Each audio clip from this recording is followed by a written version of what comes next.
হিসাব মেলাচ্ছিলাম আসলে বিশ্বকাপের মাঝপথে এসে জমে উঠেছে সুপার এইটের লড়াই। দর্শক, সমকালের স্পোর্টস রুম থেকে আপনাদের স্বাগত জানাচ্ছি আমি সঞ্জয় শাহপিয়াল। একটু শেয়ার করে আপনাদের সামনে কে কোথায় কোন গ্রুপে কোন অবস্থানে আছে। আমরা যদি হিসাব করি, গ্রুপ এ থেকে ভারত অনেকটা এগিয়ে গিয়েছে। আজকে তাদের যুক্তরাষ্ট্রের সঙ্গে ম্যাচটি যদি ভারত জিতে পারে সরাসরি চলে যাবে সুপার এইটে। যদি ম্যাচটি যুক্তরাষ্ট্র জিততে পারে তাহলেও কিন্তু যুক্তরাষ্ট্র চলে যাবে সরাসরি সুপার এইটে। তাহলে এখানে বিপদে পড়ছে কে? আসলে এখানে ঝুঁকিতে আছে পাকিস্তান। যদিও গতকাল তারা দারুণভাবে একটি ম্যাচ জিতেছে, বাট তাদের পরের ম্যাচটি কিন্তু আসলে আয়ারল্যান্ডের সঙ্গে। ওয়ালটন ফ্রিজ কিনে অনেকের মতো আপনিও হয়ে যেতে পারেন মিলেনিয়াল। সেরা পণ্যের সেরা অফার। ওয়েদার বুলেটিনও বলছে যে ওই সময়টা ফ্লোরিডাতে প্রচুর বৃষ্টি থাকবে, 90% আসলে বৃষ্টির সম্ভাবনা থাকবে। সুতরাং ওই ম্যাচটি যদি বাতিল হয়ে যায় কিংবা পরিত্যক্ত হয়ে যায়, পয়েন্ট ভাগাভাগি হয়ে যায়, তাহলে কিন্তু এখানে বিপদে পড়ে যাবে পাকিস্তান আসলে ধরেই নেওয়া যায় যে তারা ওই গ্রুপ থেকে ছিটকে যাবে। তাহলে কে যাচ্ছে? তাহলে আমরা যদি ধরে নেই ভারত এবং যুক্তরাষ্ট্র, কারণ যুক্তরাষ্ট্রের দুটি ম্যাচ আছে। আসলে আমরা দেখছিলাম যুক্তরাষ্ট্রের দুটি ম্যাচের একটি আছে আয়ারল্যান্ডের সঙ্গে। তুলনামূলকভাবে আমরা বলতে পারি যুক্তরাষ্ট্র যে ফর্মে আছে তাতে আয়ারল্যান্ডের সঙ্গে তারা হয়তো এগিয়ে থাকবে, এবং সেক্ষেত্রে ভারত এবং যুক্তরাষ্ট্র এই গ্রুপ থেকে যাওয়ার সম্ভাবনাটা বেশি। এবার যদি আমি এসি গ্রুপ বিতে কিন্তু অস্ট্রেলিয়া টানা তিনটি ম্যাচ জিতে তারা চলে গেছে, এবং এখনও পর্যন্ত যেটি দেখা যাচ্ছে যে এই বিশ্বকাপে শুধুমাত্র অস্ট্রেলিয়ার মতন আসলে ব্যাটিং করছে। আমরা দেখছি যে তারা ওয়েস্ট ইন্ডিজে খেলা হচ্ছে তাদের, এবং সেখানে কিন্তু রান হচ্ছে প্রচুর। ট্র্যাভিস হেড, ওয়ার্নার সবাই রান পাচ্ছে, এবং সেখানে অস্ট্রেলিয়া চলে গেছে। তো এই গ্রুপে ঝুঁকিতে আসলে কে আছে?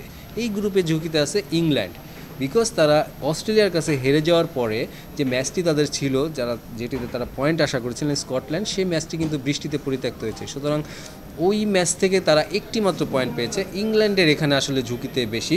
তারপরেও বলা যায় যে এই গ্রুপে আরও দুটি দল, ওমান, নামিবিয়া, এই দুটি দলের সঙ্গে ইংল্যান্ডের খেলা আছে। ইংল্যান্ড তুলনামূলকভাবে এখানে হয়তো সারভাইভ করবে। তো আমরা অস্ট্রেলিয়া আর ইংল্যান্ড এই দুটি দলকে কিন্তু এখান থেকে আমরা আশা করতে পারি। গ্রুপ সিতে যদি আমি দেখি, সেখানে দেখছি যে আফগানিস্তান এবং ওয়েস্ট ইন্ডিজ তারা কিন্তু বেশ এগিয়ে আছে, এবং ওয়েস্ট ইন্ডিজ স্বাগতিক দল, সেখানে তারা এগিয়ে আছে। যদিও তাদের মতন করে ঠিক খেলাটা আমরা দেখছি না, তবে আফগানিস্তান কিন্তু চমক দেখিয়েছে। তারা কিন্তু নিউজিল্যান্ডকে হারিয়ে দিয়েছে, এবং সে কারণে নিউজিল্যান্ড এখন ঝুঁকিতে পড়েছে। এবং কাল ভোরে আসলে ওয়েস্ট ইন্ডিজ এবং নিউজিল্যান্ড তাদের ম্যাচ রয়েছে, এবং বলা যায় এটা সুপার এইটে ওই গ্রুপের নকআউট ম্যাচ। ম্যাচটি যদি নিউজিল্যান্ড জিতে যায় তাহলে নিউজিল্যান্ডের সম্ভাবনা থাকবে, ওয়েস্ট ইন্ডিজ জিতে গেলে ওয়েস্ট ইন্ডিজের সম্ভাবনা থাকবে। তো এইখানে ঝুঁকিতে আছে আসলে নিউজিল্যান্ড, এবং নিউজিল্যান্ডের যে এইখানে দুটি আরও প্রতিপক্ষ আছে, পাপুয়া নিউগিনি এবং উগান্ডা। দেখা যাচ্ছে যে এইখানে আপনার উগান্ডাকে ওয়েস্ট ইন্ডিজ এবং আফগানিস্তান বিরাট মার্জিনে হারিয়েছে, প্রায় 120-এর কাছাকাছি। সো এই ক্ষেত্রে নিউজিল্যান্ডেরও চ্যালেঞ্জ থাকবে কিন্তু উগান্ডাকে বড় ব্যবধানে হারানোর। সো ওইখানে আসলে নিউজিল্যান্ডের চ্যালেঞ্জটা থাকছে। আমরা এখন আসি আসলে ডি গ্রুপে, যে গ্রুপে বাংলাদেশ আমরা রয়েছি।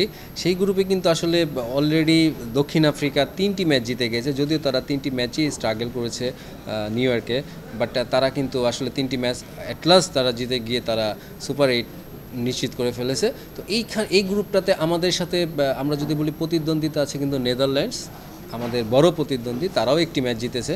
তো আগামীকাল যেটা ম্যাচটি হবে ওয়েস্ট ইন্ডিজের সেন্ট ভিনসেন্টে, সেই ম্যাচটিতে কিন্তু আসলে বাংলাদেশ এবং নেদারল্যান্ডসের জন্য নকআউট বলা যেতে পারে, কারণ ওই ম্যাচটি যারা জিতবে তারা কিন্তু সুপার এইটে অনেকটা এগিয়ে থাকবে।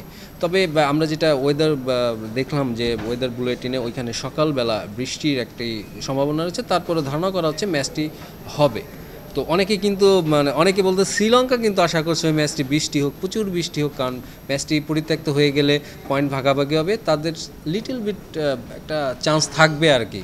কারণ ম্যাচটি যদি পরিত্যক্ত হয়ে যায় বাংলাদেশ 1 পয়েন্ট পাবে, নেদারল্যান্ডস 1 পয়েন্ট পাবে, এবং শ্রীলঙ্কা যদি পরবর্তীতে নেদারল্যান্ডসকে হারিয়ে দেয় এবং বাংলাদেশ যদি পরবর্তীতে নেপালের কাছে হেরে যায়, এমন অনেক ধরনের সমীকরণ। তবে এই ম্যাচটি যদি বাংলাদেশ হেরেই যায় তাহলেও কিন্তু বাংলাদেশের সম্ভাবনা থাকবে, এবং সেক্ষেত্রে পরবর্তী যে ম্যাচটি রয়েছে নেপালের বিপক্ষে, সেখানে বাংলাদেশকে আসলে একটি বড় মার্জিনে রান রেটের ব্যাপার ছিল যে বড় মার্জিনে হারাতে হবে। তো এটাই আসলে সমীকরণগুলো। তো আপনারা দেখেন মিলাতে পারেন কিনা। আমি তো মিলাতে পারছি না, আসলে পাজলড হয়ে যাচ্ছি। তো আজ এ পর্যন্তই দর্শক, পরবর্তীতে আবার দেখা হবে। ধন্যবাদ সবাই।